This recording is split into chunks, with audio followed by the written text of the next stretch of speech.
নমস্কার সবাইকে। আজকে ক্লাস 7 ভূগোল রায় মার্টিনের মডেল 1টা সমাধান করে দেখাবো। ফার্স্টে এক দাগে আছে হিমালয় হলো একটি নবীন ভৌগোলিক পর্বতমালা। 2 আছে ভারতের সিন্ধু গঙ্গা ব্রহ্মপুত্র সমভূমি হলো পলিগঠিত সমভূমির উদাহরণ। 3 দাগে আছে পৃথিবীর বৃহত্তম মালভূমির নাম তিব্বত।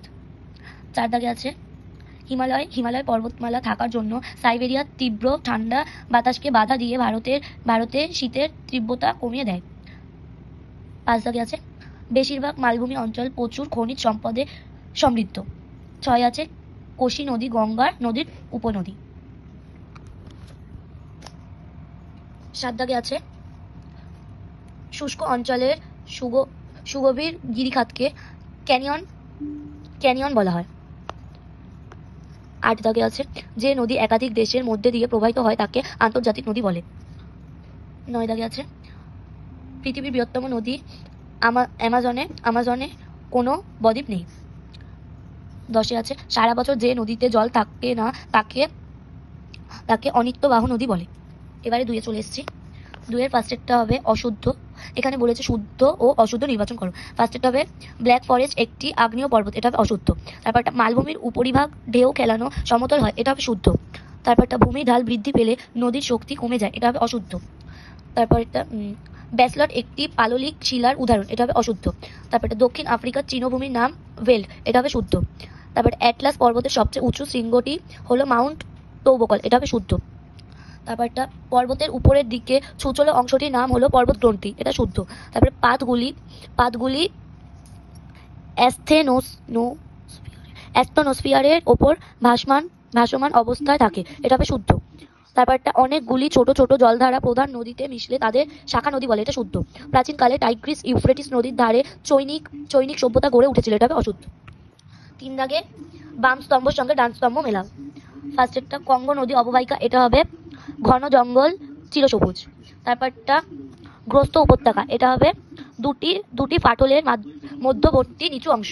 তারপরটা নীল নদ, এটা হবে মোহনায় সুবিশাল বদ্বীপ। তারপরটা সাহারা, এটা হবে প্রায় বসতিহীন অঞ্চল।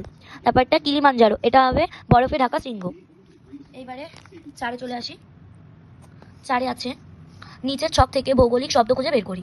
এখানে আছে নদীর জল উপর থেকে নিচে ঝাঁপিয়ে পড়ে, এটা হবে জলপ্রপাত। এখানে জলপ্রপাত কোথায় আছে? এই যে জলপ্রপাত। তারপরটা নদীর দুধারে বন্যার সময় পলি জমে সৃষ্টি হয় প্লাবনভূমি। এখানে এই যে প্লাবনভূমি। তারপরে শুষ্ক অঞ্চলের গভীর গিরিখাত, এটা হবে ক্যানিয়ন। এখানে ক্যানিয়ন। তারপরটা যে নদীতে সারা বছর জল থাকে নিত্যবহ, এই যে নিত্যবহ। নদী যা বহন করে, এটা হলো পলি, এই যে পলি। তারপরটা একটি ভঙ্গিল পর্বত, এটা হবে আলপস, এই যে আলপস। এই যে তারপরটা একটি আগ্নেয় পর্বত, এটা হবে ভিসুভিয়াস, এই যে ভিসুভিয়াস। তারপরটা বহু দূরে উড়ে গিয়ে সঞ্চিত হয়, এটা হবে লোয়েস। এখানে লোয়েস কোথায়?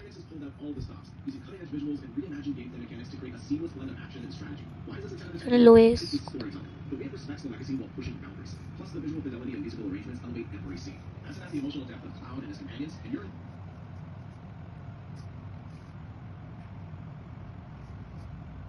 এই যে লোয়েস,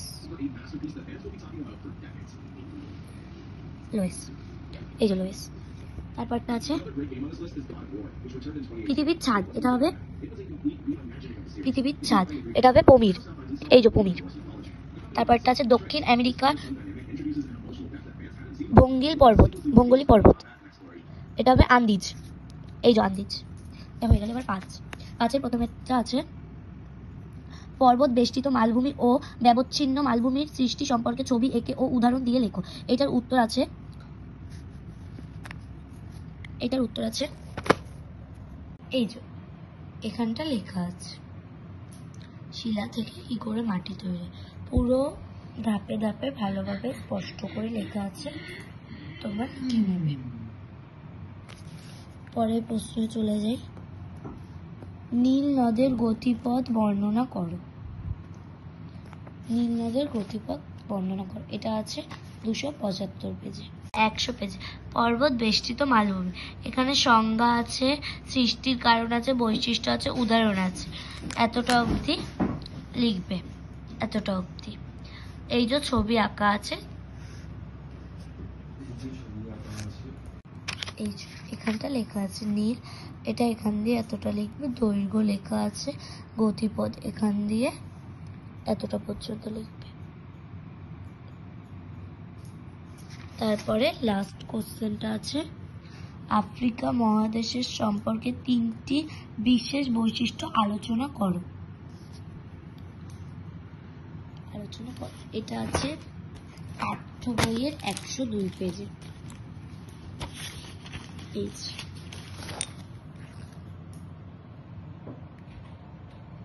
এটা এইখান দিয়ে এতটা লিখবে, আর এই চিত্রটা এঁকে দিতে পারো।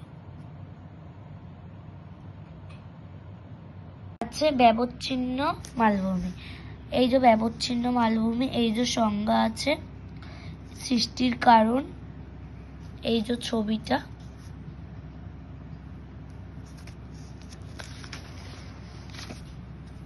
এই যে বৈশিষ্ট্য আছে, আর এই যে উদাহরণ। এতদূর। তারপরের কোশ্চেনে চলে যাই। তারপরে কোশ্চেনে আছে, জলপ্রপাত কিভাবে সৃষ্টি হয়, ছবি এঁকে ব্যাখ্যা করো। এটা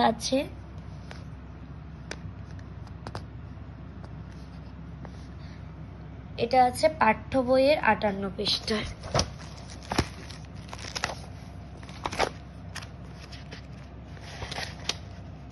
এই যে এখানটা আছে, এটা যতটা ব্র্যাকেট করা আছে ততটা লিখতে হবে, আর এই ছবিটা আঁকতে হবে জলপ্রপাত, আর এখান দিয়ে এটুকু লিখতে হবে। নদীর গতিপথে শক্ত আর নরম পাথর অনুভূমিক ভাবে থাকলে নদী নরম পাথরকে বেশি ক্ষয় করে, ফলে শক্ত এবং নরম পাথরের মধ্যে ধাপের সৃষ্টি হয়, আর নদী শক্ত পাথরের ওপর থেকে নিচে ঝাঁপিয়ে পড়ে। জলপ্রপাত ওয়াটার ফল সৃষ্টি করে।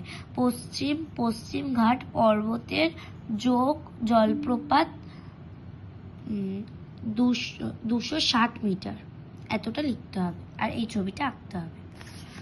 তারপরে কোশ্চেনটা, অথবা এই যে অশোকরাকৃত হ্রদ কিভাবে সৃষ্টি হয়, ছবি এঁকে ব্যাখ্যা করো।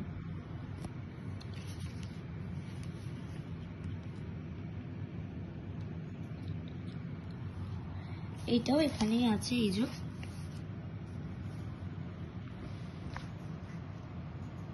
এখান দিয়ে এই যে ছবি এঁকে ব্যাখ্যা করতে বলা হয়েছে। এই যে এখানটা ছবিটা আছে, এটাকে ব্যাখ্যা করবে, আর এটা লিখে দেবে। তারপরেরটা